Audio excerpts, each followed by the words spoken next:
सहाफ़ियों पर होने वाले रियासती जबरो-सितम के बाद शहर इक़्तिदार इस्लामाबाद को अब एक नई शनाख्त मिल गई है।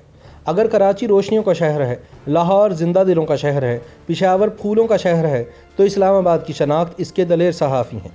तारीख़ की किताबों में शहर इसी नाम से जाना जाएगा।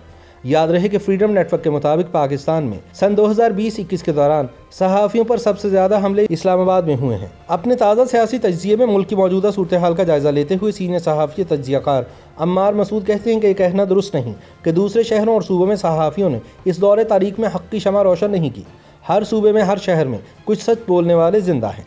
पेशावर में हम्माद हसन जैसे लिखने वाले मौजूद हैं। तारिक आफाक जैसे नडर सहाफ़ी वजूद रखते हैं। लाहौर में वजाहत मसूद ऐसे दानिश्वर हैं। ये वजाहत मसूद का कतई मनसब नहीं कि 3 दिहाइयों की सहाफ़त के बाद उनके कालम सेंसर कर दिए जाए, उनके तज्ज़िये को किसी सियासी प्रोग्राम में जगह न मिले।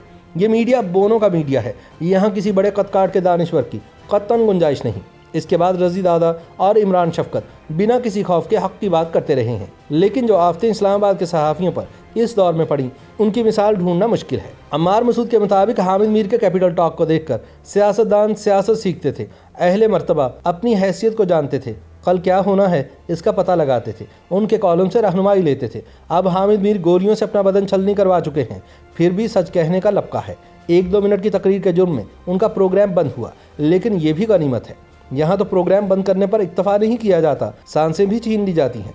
अबसार आलम एक ऐसी ही ताज़ा वारदात का शिकार हुए हैं, लेकिन इस मुजरमाना हमले से अबसार आलम की सरिश्त में फ़र्क नहीं पड़ा। गोली इसके जिस्म के आर पार हो गई, मगर दलेरी ने उनका साथ नहीं छोड़ा। खौफज़दा करने वालों को अब भी अबसार की पैमरा में प्रेस कॉन्फ्रेंस खौफज़दा करती है। अम्मार कहते हैं कि तलत हुसैन जैसे सहाफ़ी बेरोज़गार हो गए, जिनके बगैर इस मुल्क में मीडिया का तसव्वुर नहीं था। वो अब भी अपने यूट्यूब चैनल से सच बात करने पर मुसर हैं। न किसी चैनल का टीवी प्रोग्राम है, न किसी अखबार की इदारत, मगर फिर भी सच बोलने का चस्का है, जिसके लिए खौफ की हर सरहद से गुजर जाते हैं। इसी तरह नुसरत जावेद हमारे असातिज़ा में से हैं। उनकी तायद के बगैर कोई चैनल लॉन्च नहीं होता था। बोलता पाकिस्तान अब चुप करवा दिया गया, लेकिन लफ्ज़ तो छीने नहीं जा सकते। वो अब भी लिखने पर, सच बोलने पर कादिर है। एक हमला हो चुका है, लेकिन अपने कॉलम में अब भी किसी खौफ या दबाव में नजर नहीं आते।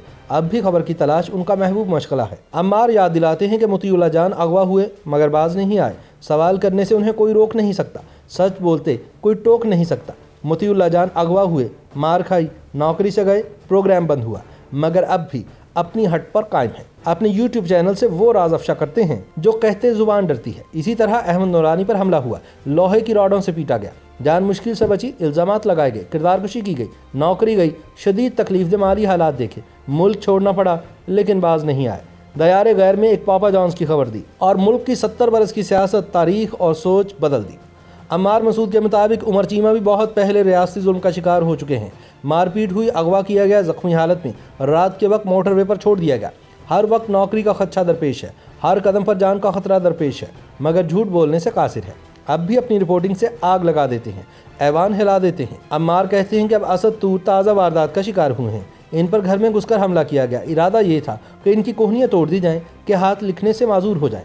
असद तूर के साथ मारपीट की गई, रस्सियाँ बांधकर उल्टा लटकाकर पीटा गया, मुंह में कपड़ा ठोंस दिया गया, मगर अब भी सच बोल रहे हैं, किसी से नहीं डर रहे। इसी तरह एजाज सैयद के पास बहुत से सवाल हैं।